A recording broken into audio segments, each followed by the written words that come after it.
भाग्य से ज़्यादा अपने आप पर विश्वास करो। भाग्य की बजाय शक्ति और कर्म में विश्वास रखना चाहिए।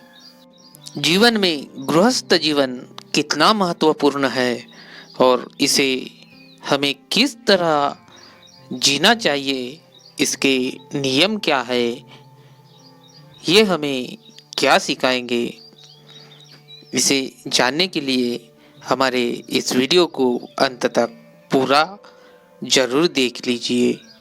नमो बुद्धाय दोस्तों, बुद्धा 2.0 इस हमारे YouTube चैनल पर आपका स्वागत है। दोस्तों, वीडियो में आगे बढ़ने से पहले हम आपको बता दें कि हमारे इस बुद्धा 2.0 चैनल को सब्सक्राइब करके बेल आइकन प्रेस कर देना, ताकि हमारे आने वाले वीडियो आप तक सबसे पहले पहुंच सके। तो दोस्तों, हम गृहस्थ जीवन के नियम क्या है ये महात्मा बुद्ध की उपदेश से जानेंगे।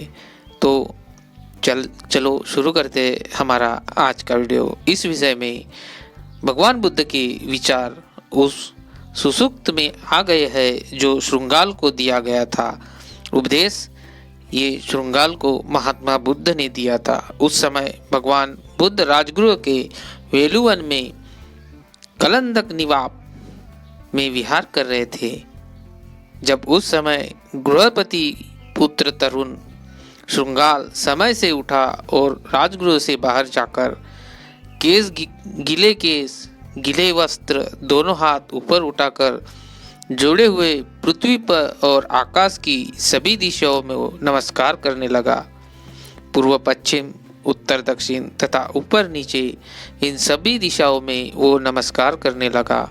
उस दिन तथागत समय रहते ही चिवर पहन पात्र तथा चिवर ले राजगृह में भिक्षाटन के लिए निकले। उन्होंने तरुण श्रृंगाल को इस प्रकार नमस्कार करते हुए देखा तो तथागत भगवान गौतम बुद्ध ने पूछा, तो इस प्रकार पृथ्वी और आकाश की सभी दिशाओं की पूजा क्यों कर रहा है? मरते समय मेरे पिता ने कहा था कि तुम पृथ्वी और आकाश की सभी दिशाओं की पूजा करना, इसलिए भगवान अपने पिता के वचनों के प्रति आदर होने के कारण मैं ऐसा कर रहा हूँ। तब महात्मा बुद्ध ने पूछा, लेकिन यह आदमी का सच्चा धर्म कैसे हो सकता है? तो श्रृंगार बोला, तो फिर आदमी का दूसरा और सच्चा धर्म क्या होगा? यदि कोई है तो भगवान बड़ी कृपा होगी, आप मुझे बताइए। तो तथागत भगवान गौतम बुद्ध ने कहा, तरुण गृहस्पति, मेरी बात ध्यान से सुनो। मैं जो भी बताता हूँ वो ध्यान से सुनो। कोई भी धर्म आदमी का सद्धर्म तभी कहलाता है जब वह उसे बुरी बातों का त्याग करने की शिक्षा दे। प्राणियों की हिंसा करना, चोरी, व्यभिचार तथा झूठ, ये 4 बुरी बातें हैं जिनका परित्याग करना चाहिए। श्रृंगाल, यह बात तू जान ले कि पाप कर्म पक्षपात, शत्रुता, मूर्खता तथा भय के कारण के लिए जाते हैं। यदि आदमी इनसे मुक्त हो वह कोई पाप कर्म नहीं करेगा। कोई भी धर्म आदमी का धर्म तभी हो सकता है जब वह उसे अपनी धन को बर्बाद करने की शिक्षा ना दे। आदमी का पैसा शराब पीने की आदत पड़ जाने से बर्बाद होता है। अनुचित समय पर रात को बाजार में घूमने से बर्बाद होता है। मेले तमाशे देखते फिरने से बर्बाद होता है। जुए की आदत पड़ने से हम बर्बाद होते हैं। कुसंगति में पड़ जाने से बर्बाद होती है तथा आलसी बन जाने से बर्बाद होते हैं। श्रृंगाल, शराब की लत पड़ जाने से 6 हानियाँ होती है। पहली हानि होती है धन की, दूसरी हानि होती है कलह होना, तीसरी हानि होती है रोग की संभावना, चौथी हानि होती है दुर्वृत्तता। पांचवी हानि होती है भक्ति नग्नता तथा छठवीं हानि होती है बुद्धि की हानि। अनुचित समय पर रात को बाजार घूमने की 6 हानियां है। स्वयं आरक्षित होता है, उसके स्त्री और बच्चे आरक्षित होते हैं। तीसरी हानि है जिन अपराधों के कारण करने वालों का पता नहीं लगता, उन पर उनका संदेह किया जाता है। पांचवी हानि है इसके बारे में झूठी अफवाह फैल जाती है तथा छठवीं हानि है अनेक दुख पड़ते हैं। मेले में तमाशे देखने फिरने की आदत में 6 दोष है। वह हमेशा यह सोचता रहता है कि नाच कहाँ है, गाना कहाँ है, बजाना कहाँ है, काव्यगान कहाँ है, घंटिया का बजाना कहाँ है, टमटम बाजा कहाँ है। जुआ खेलने की लत पड़ जाने से 6 हानियां होती है। जीतने पर गुनाह का पात्र बनता है, हारने पर अपनी हार से दुखी होता है, उसका गुजारा ही नष्ट हो जाता है। अदालत में उसके वचन का कोई मूल्य नहीं होता। वह मित्रों तथा राजकर्मियों को घृणा का पात्र बन जाता है। कोई शादी करने वाला उससे संबंध स्थापित करना नहीं चाहता, क्योंकि उसका कहना होता है कि जुआरी कभी अपनी पत्नी का पालन पोषण नहीं कर सकता। कुसंगति के 6 दोष है। पहला दोष है कोई जुआरी, दूसरा दोष कोई आवारगर्द, तीसरा दोष कोई शराबी, चौथा दोष कोई ठग, पांचवा दोष कोई वांचक अथवा कोई भी हिंसक मित्र बन जाता है। आलसी होने में 6 दोष है। बहुत ठंड है कहकर वह काम नहीं करता। दूसरा है बहुत गर्मी है कहकर वह काम नहीं करता। तीसरा बहुत जल्द ही कहकर वह काम नहीं करता। चौथा बहुत देर हो गई कहकर वह काम नहीं करता।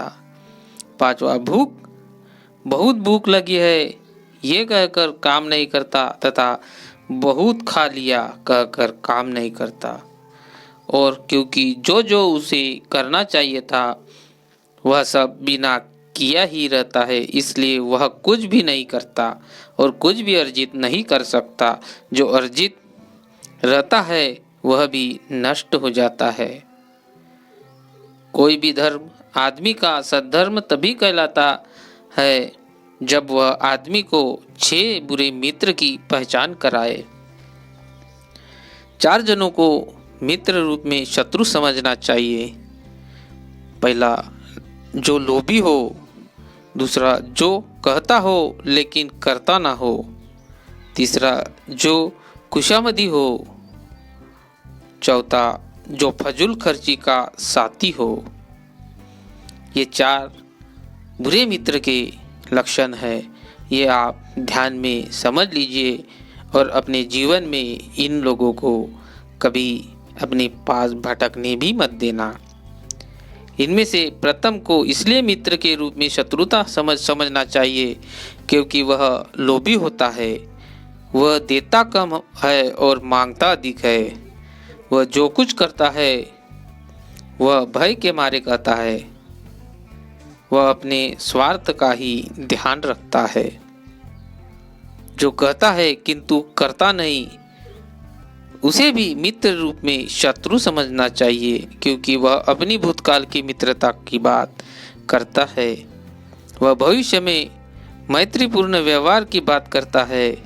वह वचन मात्र से भी लाभ उठाना चाहता है, किंतु जब कुछ भी करने का समय आता है वह अपनी असमर्थता प्रकट कर देता है। जो खुशामदी है उसे भी मित्र के रूप में शत्रु ही समझना चाहिए क्योंकि वह बुराई में साथ देने वाला बन जाता है, भलाई में साथ देने वाला बन जाता है। वह मुंह पर प्रशंसा करता है, पीछे पीछे निंदा करता है। जो फजूल खर्ची का साथी हो उसे भी मित्र रूप में ही शत्रु ही समझना चाहिए, क्योंकि असमय बाजार घूमने के समय ही वही साथी होता है। जब तुम तमाशे देखने फिरते हो उसी समय वह तुम्हारा साथी रहता है। जब तुम जुआ खेलने में लगे रहते हो उसी समय वह तुम्हारा साथी होता है। 4 तरह के मित्रों का यथार्थ मित्र जानने चाहिए। जो सहायक हो, जो दुख सुख दोनों का साथी हो, जो अच्छा परामर्श देता हो तथा जो सहानुभूति रखता हो। जो सहायक हो उसे यथार्थ मित्र जानना चाहिए, क्योंकि जब तुम आरक्षित अवस्था में होते हो उस समय वह तुम्हारा संरक्षण करता है। जब तुम्हारी संपत्ति आरक्षित रहती है उस समय वह उसका संरक्षण करता है। तुम्हारी विपश्यना में वह तुम्हारा शरण स्थान होता है। जब तुम्हें आवाह विवाह जैसे कोई काम करना होता है तो वह तुम्हारी आवश्यकता से दुगनी वस्तुएं तुम्हें लाकर दे सकता है। वही सच्चा मित्र होता है। जो सुख दुख दोनों में साथी हो उसे यथार्थ मित्र जानना चाहिए, क्योंकि वह तुम्हें अपने रहस्य बता देता है, क्योंकि वह तुम्हारी रहस्य की बातों को छुपा कर रखता है। तुम्हारी मुसीबत में वह तुम्हारा साथ नहीं छोड़ता, वह तुम्हारे लिए अपने जीवन तक का बलिदान कर देता है। वही तुम्हारा सच्चा मित्र होता है। तो दोस्तों, ये मित्र, इन मित्रों से कभी दुर्व्यवहार कभी मत करना, क्योंकि यही तुम्हारे सच्चे मित्र होते हैं। जो सत परामर्श देता है उसे यथार्थ मित्र जानना चाहिए, क्योंकि वह तुम्हें बुराई से रोकता है। वह तुम्हें शुभ कर्म करने के लिए प्रेरित करता है। जो बातें तुमने पहले नहीं सुनी ऐसी बातें सुनाता है। वह तुम्हारे लिए स्वर्ग का मार्ग खोलता है। जो सहानुभूति रखता हो उसे भी यथार्थ मित्र जानना चाहिए, क्योंकि तुम्हें दुखी देखकर वह सुखी नहीं होता। तुम्हें सुखी देखकर वह दुखी नहीं होता। तुम्हारी बुराई करने वाले को वह रोकता है। तुम्हारी प्रशंसा करने वाले का वह समर्थन करता है। किसी को 6 दिशाओं की पूजा करने की दीक्षा देने के बजाय जो धर्म आदमी का धर्म कहलाए के योग्य हो, उस धर्म की उसे शिक्षा देनी चाहिए कि वह अपने माता पिता की सेवा और उनका सत्कार करे। अपनी स्त्री तथा अपने बच्चों को, अपने मित्र तथा अपने साथियों से स्नेहपूर्ण बर्ताव करे तथा अपने नौकरों को और कमकरों की सहायता करे। तो दोस्तों, ये थे हमारे सच्चे मित्र की लक्षणें। हम अपने दोस्तों को कभी भी निहार कर देखो।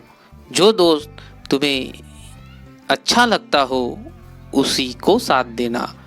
जो तुम्हारे बुरे वक्त में काम आता है उसी को ही साथ देना। जो तुम्हारे सुख दुख में साथ रहता है वही तुम्हारा सच्चा मित्र होता है, ना कि किसी लालच के कारण तुम्हारे साथ रहते हैं वो तुम्हारे सच्चे मित्र नहीं हो सकते।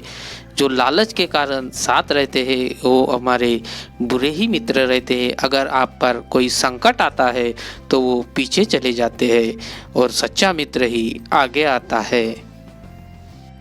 तो दोस्तों, ये वीडियो आपको कैसा लगा ये हमें नीचे कमेंट बॉक्स में ज़रूर बता देना। और अगर आपको ये वीडियो अच्छा लगा हो तो इसे शेयर ज़रूर करना।